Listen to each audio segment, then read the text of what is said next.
estar siempre ebrio. Ahí está el secreto. Esa es la única cuestión. Para no sentir el horrible peso del tiempo que agobia nuestros hombros y nos inclina hacia la tierra. Hay que embriagarse sin tregua. Pero, ¿de qué? ¿De vino? ¿De poesía? ¿O de virtud? Como prefieran. Pero embriáguense.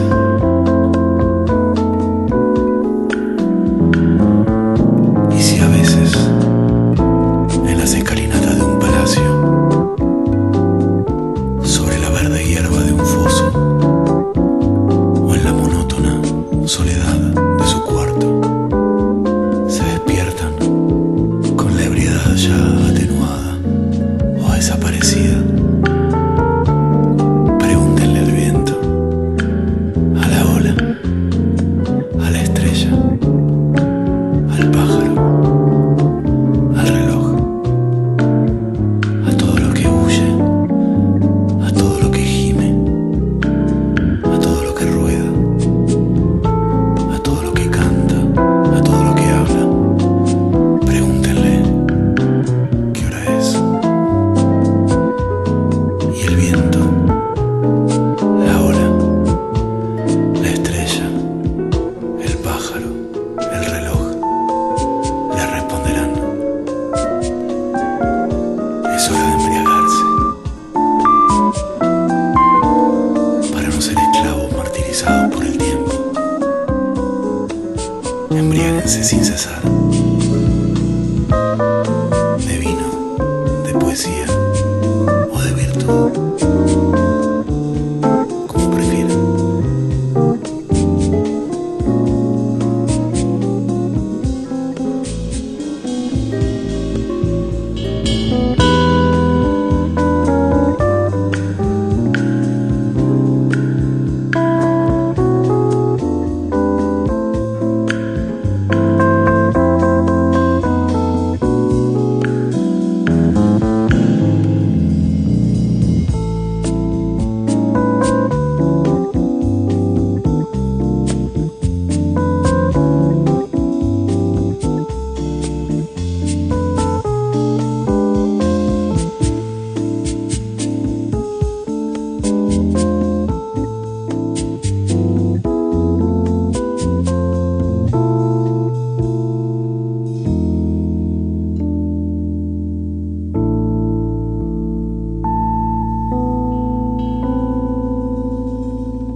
En esta ocasión quisiera yo compartir con ustedes algunas consideraciones acerca de la figura y sobre todo de la poesía, de la estética del gran poeta francés del siglo XIX, Charles Baudelaire. El, el- el crítico, el crítico José María Roca Franquesa sitúa a Baudelaire dentro de la generación de 1850. Eh, a menudo se le ubica dentro de la serie de los poetas malditos, eh, pero eso es un poco engañoso porque en realidad eh, la expresión poetas malditos la acuñó Paul Verlaine en un libro del año 1888 que se llama justamente Los poetas malditos, ¿m? Que son un conjunto de crónicas, una suerte eh, de anécdotas biográficas, una semblanza biográfica de seis autores de ese libro, de seis autores eh, que, entre los cuales ciertamente no está, perdón que pase por delante de la cámara, que no está precisamente Charles Baudelaire en el listado de, de, de Paul Verlaine, el que figura, del más conocido entre nosotros, es Arthur Rimbaud y también Stéphane Mallarmé. Como sea, el hecho es que Charles Baudelaire nace en París el 9 de abril de 1891. En ese entonces su padre tenía 61 años y su madre 23.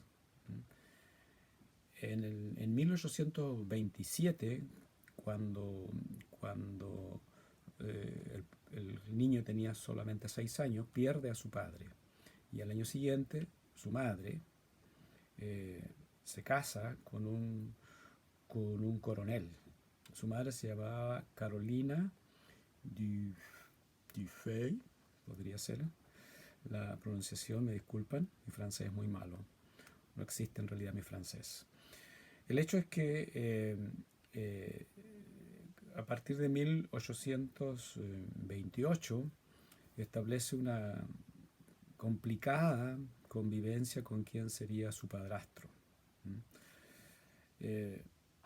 A partir de 1839, después de sus estudios en el Liceo Luis el Grande, es decir, desde que termina prácticamente lo que sería para hoy la secundaria, su vida, la vida del poeta, está básicamente signada por la miseria.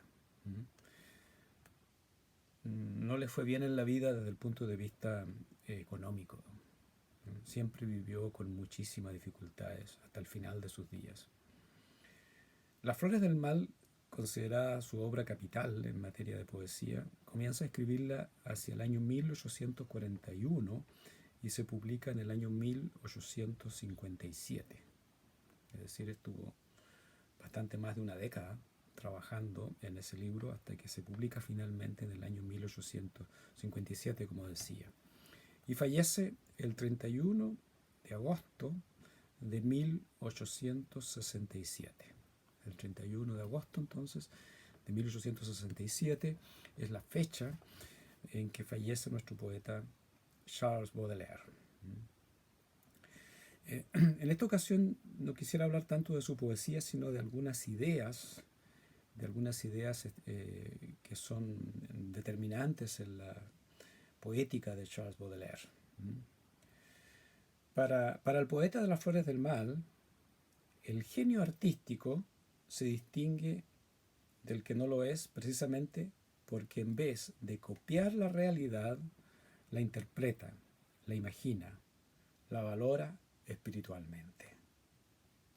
Es decir, este es un punto importantísimo que tiene que ser considerado a la hora de leer y comprender en alguna medida el mundo de Charles Baudelaire.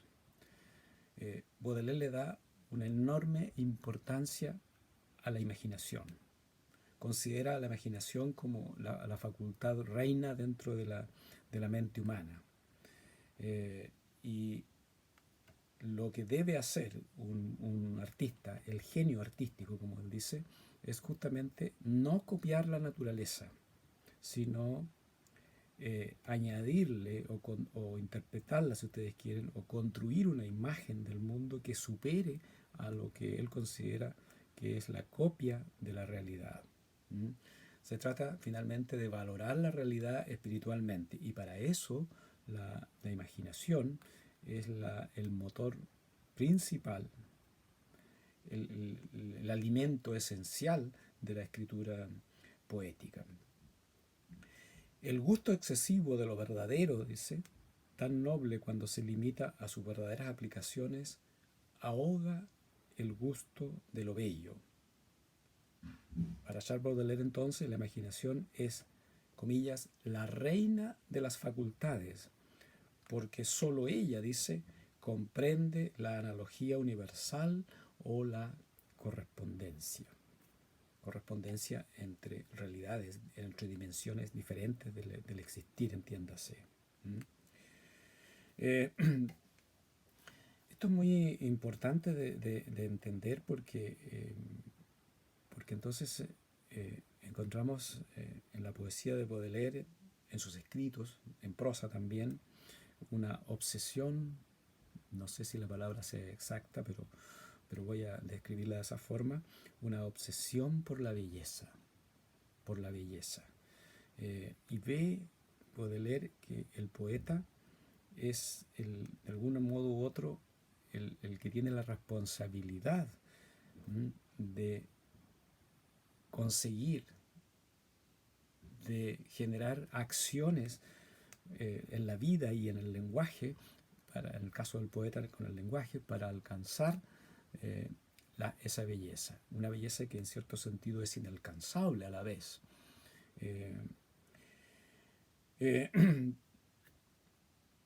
Ahora, la noción de belleza y la noción de naturaleza hay que entenderla con alguna precisión. Primero, la noción de belleza en Baudelaire se parece un poco a la noción de belleza platónica. Es un estado superior, es un estado de superación del mundo vulgar, material, cotidiano.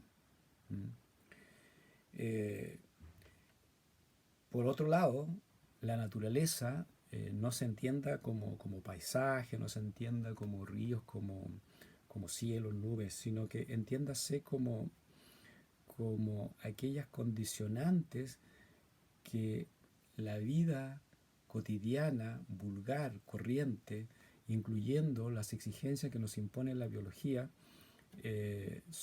nos determinan y nos hacen ser sujetos o personas incapaces de escapar, podríamos decir así, de las vulgaridades y pequeñeces del mundo cotidiano.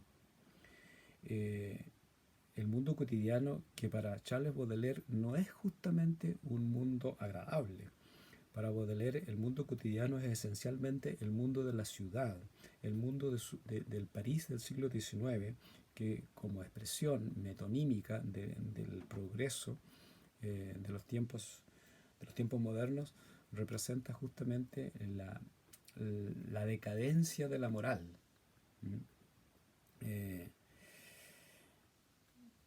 Para Charles Baudelaire, el progreso debe estar indisolublemente ligado al principio moral. Dice Baudelaire, la verdadera civilización no está en el gas. Él menciona el gas, lo digo entre paréntesis, menciona el gas porque se refiere a las redes de alumbrado público de la época. La verdadera civilización no está en el gas, ni en el vapor, ni en las mesas giratorias. Está en la disminución de las huellas del pecado original. Repito, está en la disminución de las huellas del pecado original. Agrega, pueblos nómades, pastores, cazadores, agrícolas, se refiere a campesinos, y hasta antropófagos, todos pueden ser superiores por la energía, por la dignidad personal para nuestras razas de Occidente. O sea, a ver, yo veo dos cosas aquí. Primero, la civilización, tal como él la ve,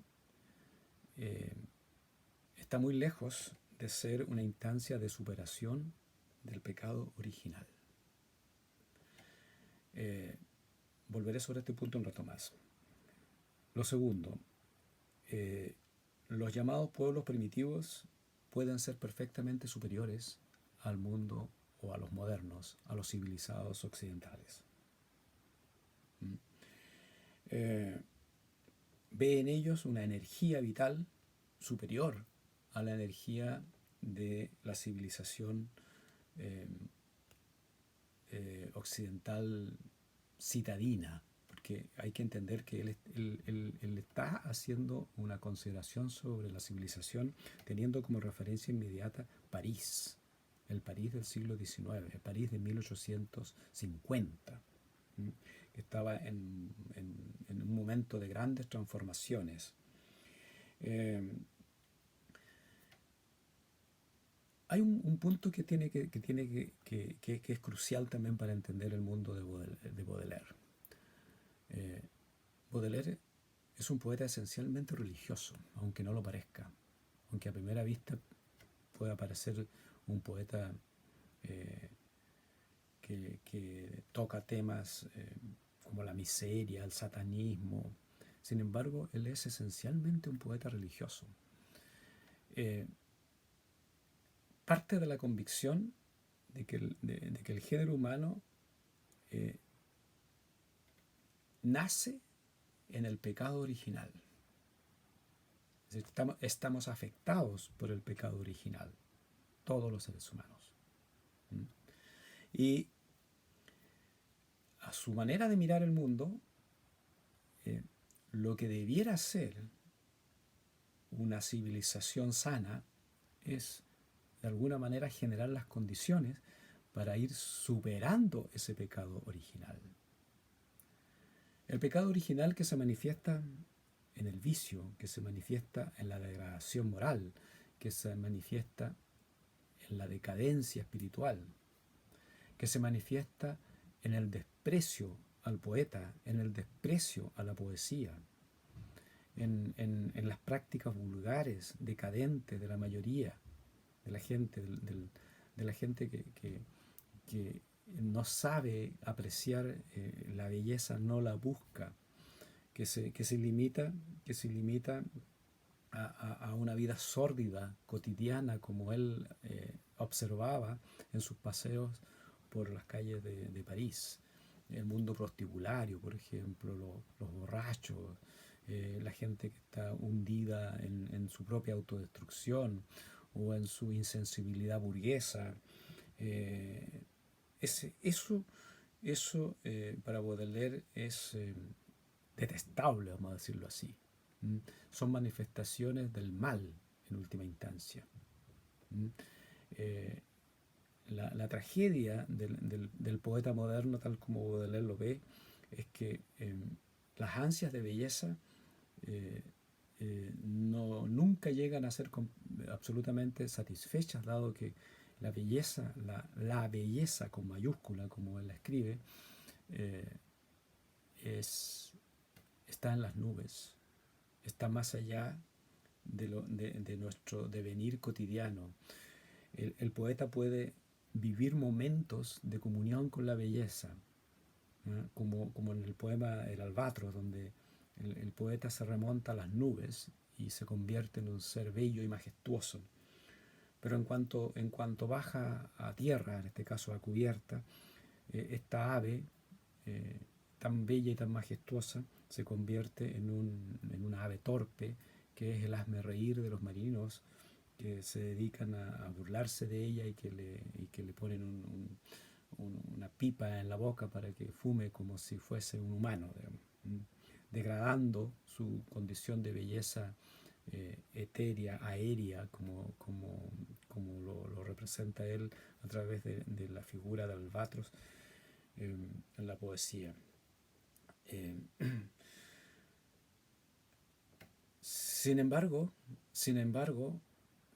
a pesar de este oscuro panorama que dibuja Baudelaire de la sociedad moderna, o de la civilización moderna, como prefiere él usar la palabra, el arte tiene un lugar central en todo esto. Un lugar central en el sentido de ver en él un medio, un camino para acceder a una experiencia de belleza superior.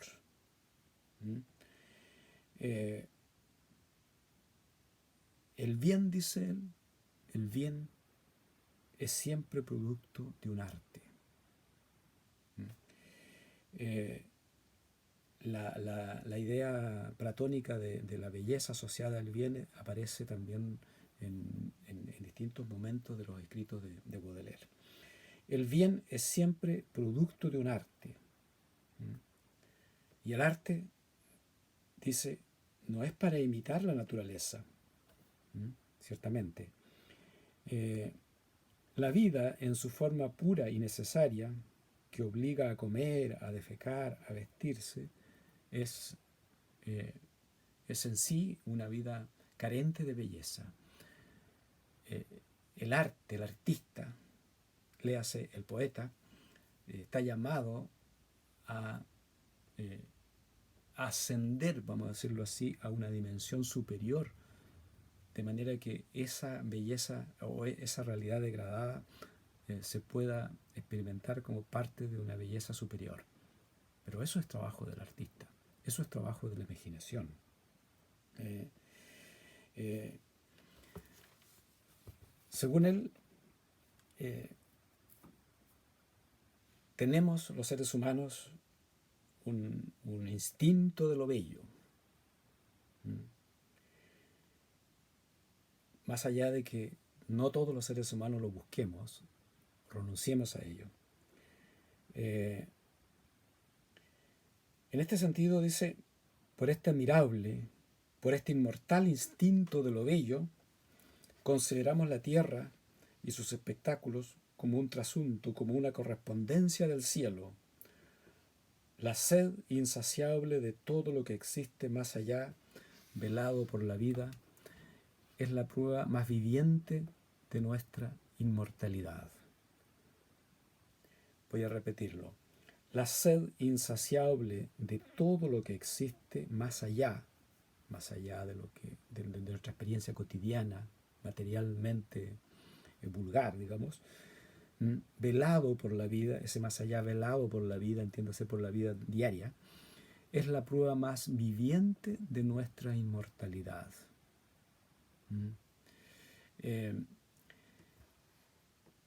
A la vez por la poesía y a través de la poesía y también a través de la música y por la música, el alma entrevé los esplendores que rompen detrás de la tumba. Y cuando un poeta exquisito hace acudir lágrimas a nuestros ojos, agrega Baudelaire, estas lágrimas no son una prueba de un exceso de placer, son, antes que nada, el testimonio de una melancolía irritada, de una postulación nerviosa, de una naturaleza desterrada en lo imperfecto y que quisiera apoderarse aquí, en la tierra misma, del paraíso revelado.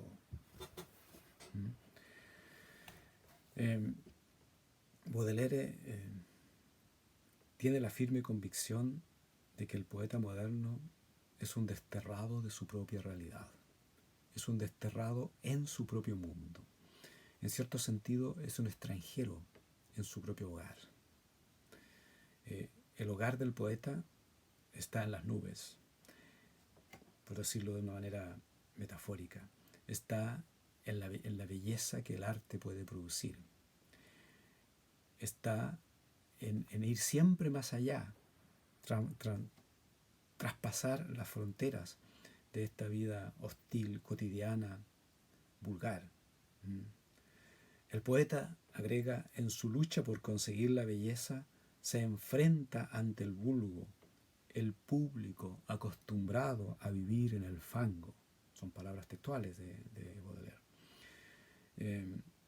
Ciertamente, Baudelaire tenía un alto espíritu aristocrático del arte y de la poesía, tanto que el público lo compara como hay un pasaje por ahí de su escrito en que al público, entiéndase al vulgo, a la gente común, que vive en un estado de permanente degradación moral, lo compara ni más ni menos que con un perro, con un perro al que está acostumbrado a consumir basura.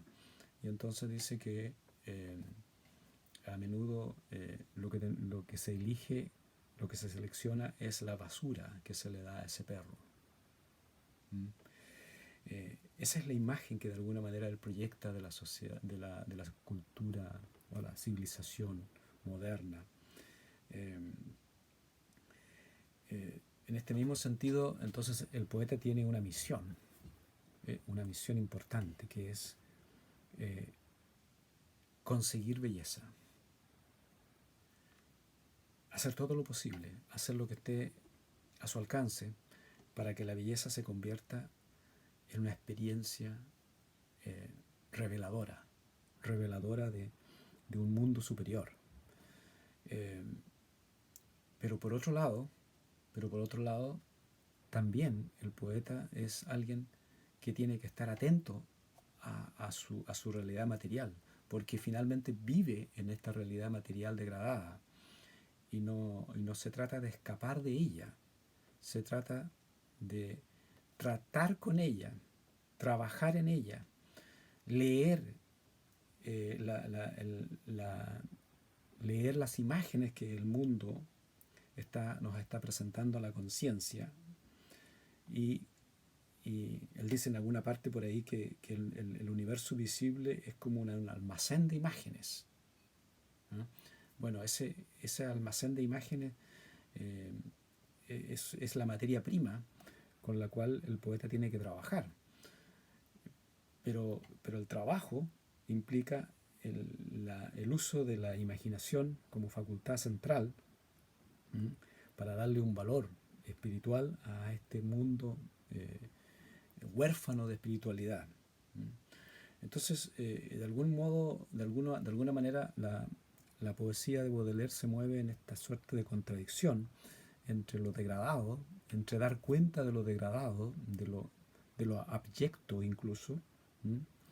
y, y al mismo tiempo una desesperada, a veces, incluso desesperada, angustiosa búsqueda de la belleza y del bien que supere este mundo degradado. Eh, esta suerte de contradicción vital en la que se mueve Baudelaire lo torna a él un poeta extraordinariamente complejo, que tiene la capacidad de realizar perpicaces observaciones sobre la vida, la vida cotidiana, y al mismo tiempo eh, en esa misma cotidianidad eh, con una obsesiva, con un trabajo obsesivo, en gran medida obsesivo, se dedica a buscar belleza, a añorar la belleza, a instalar al poeta en el verdadero lugar que le corresponde y que la sociedad moderna le niega. Eh, el arte, en general la creación artística, es para Baudelaire un duro camino, un durísimo camino en aras de conseguir la belleza.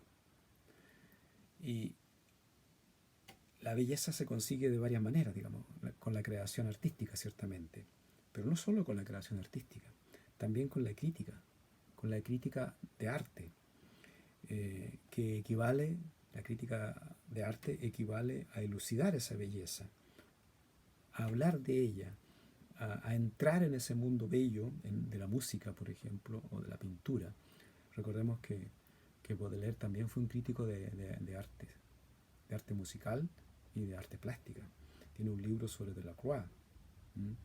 Tiene escritos sobre Richard Wagner. ¿M?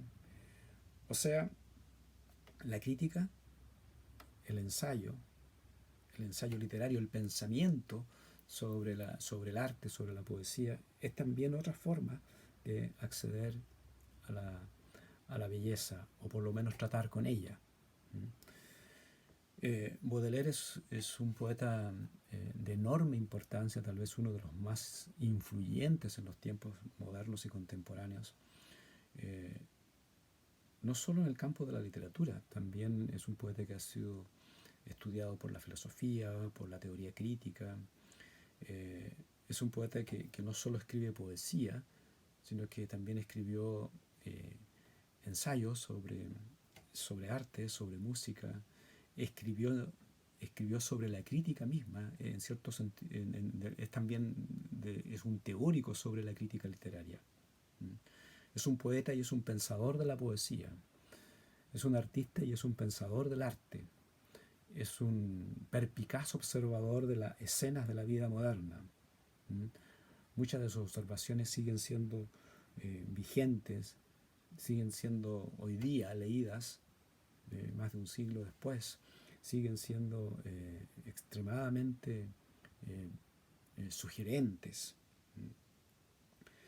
Eh, Así que me parece a mí que este es un poeta al que hay que volver una y otra vez.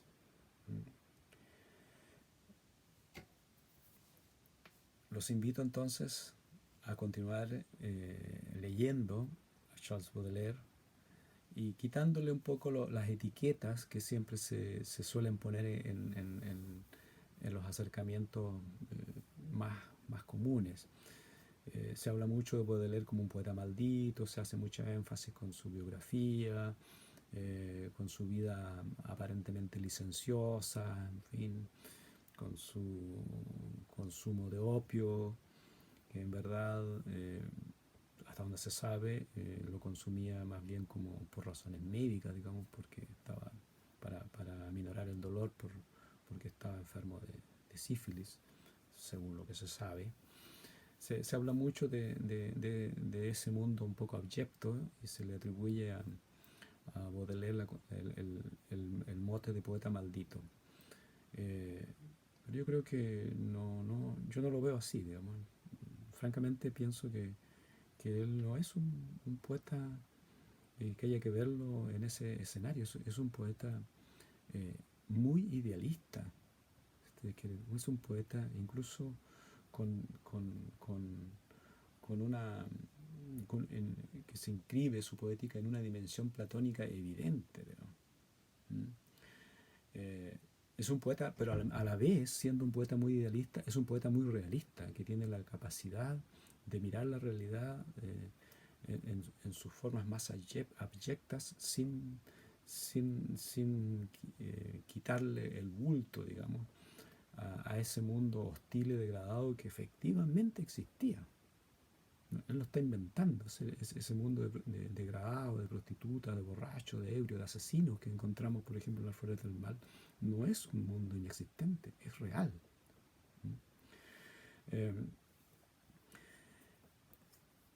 Invito a leer Las Flores del Mal, invito a leer sus escritos en su diario íntimo, que son preciosos. Sus escritos sobre los paraísos artificiales, a veces con una liviandad en la manera de apreciar la obra de Charles Baudelaire. Se interpreta estos escritos sobre los paraísos artificiales básicamente como una especie de no sé, de apología del uso de las drogas o cosas así. No es así. Los paraísos artificiales eh, en parte tienen que ver con la búsqueda desesperada de experiencias nuevas, pero al mismo tiempo como una forma de acceder a la suprema dimensión de la belleza, del bien y de la sabiduría que la vida cotidiana le está negando constantemente a los poetas. A mi manera de ver, Baudelaire instala una de las ideas paradigmáticas de la poesía moderna. La poesía moderna es un lenguaje a contracorriente de su época, siendo a la vez parte de su época. En ese sentido, la poesía moderna es el testimonio de un desgarro permanente, de una contradicción insoluble, de una suerte de exilio interminable. Arrojados del paraíso terrenal, desesperadamente buscamos vestigios de aquel paraíso en cada cosa que nos encontramos en la vida y que pueden ser bellas. Sería largo referirse a muchos autores que de un modo u otro toman esta idea en su literatura. Solo mencionar de paso, por ejemplo, a Kafka, que también lo encontramos un poco en esa línea, aunque ciertamente su arte tiene otras características, no son idénticas en absoluto a las de Baudelaire. Hasta aquí por el momento.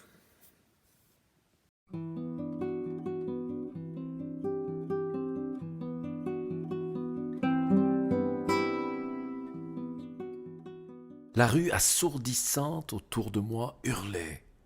Longue, mince, en grand deuil, douleur majestueuse, une femme passa, d'une main fastueuse, soulevant, balançant le feston et l'ourlet, agile et noble, avec sa jambe de statue. Moi, je buvais, crispé comme un extravagant, dans son œil, ciel livide où germe l'ouragan, la douceur qui fascine et le plaisir qui tue. Un éclair, puis la nuit, fugitive beauté, dont le regard m'a fait soudainement renaître, ne te verrai-je plus que dans l'éternité?